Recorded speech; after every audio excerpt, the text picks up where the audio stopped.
Bonjour, dans ce cours consacré aux machines électriques, nous parlerons aujourd'hui du moteur asynchrone. Comme vous le remarquez, un moteur asynchrone était disposé notamment son rotor à gauche et le stator à droite. Ainsi donc, le moteur asynchrone est défini comme une machine électrique tournante qui transforme l'énergie électrique apportée par le circuit alternatif en énergie mécanique. C'est un élément très utilisé notamment dans le transport, l'industrie et l'électroménager. Ainsi, pour parler de sa constitution, on peut noter que ce dernier comporte deux parties. La partie fixe qui est le stator, constitué de trois bobines alimentées par un réseau triphasé équilibré de tension composée U et de courant de ligne I qui crée un champ magnétique tournant à la fréquence de rotation NS. La deuxième partie, c'est le rotor, lui qui tourne avec une fréquence de rotation légèrement inférieure à NS. Vous avez justement ici la représentation d'un moteur. On va simplement noter qu'il est à cage d'écureuil, ce qui veut dire qu'on ne peut pas avoir accès aux bornes du rotor pour faire un câblage. Mais s'il était à rotor bobiné, on aurait pu accéder aux bornes du rotor. Afin de faire le couplage désiré, justement, ceci nous envoie au choix de la méthode de couplage.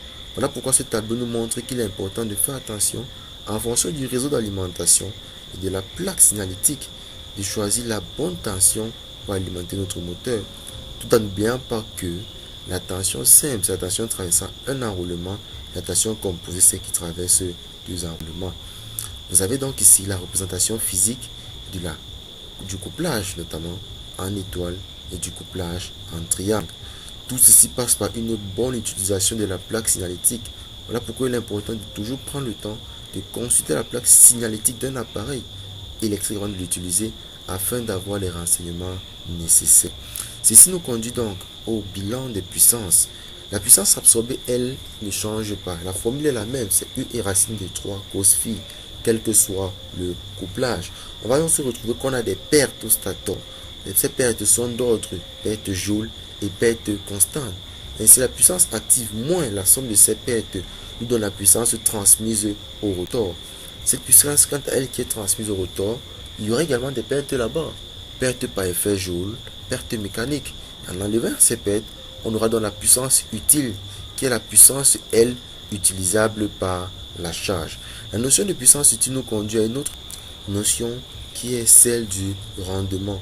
Le rendement est défini cela comme le quotient de la puissance utile par la puissance active, ce qui donne une idée de l'efficacité de la machine. L'exemple précis donne un rendement de 77%. Voilà, vous savez presque tous les moteurs c'est triphasé. Bonne journée et à bientôt.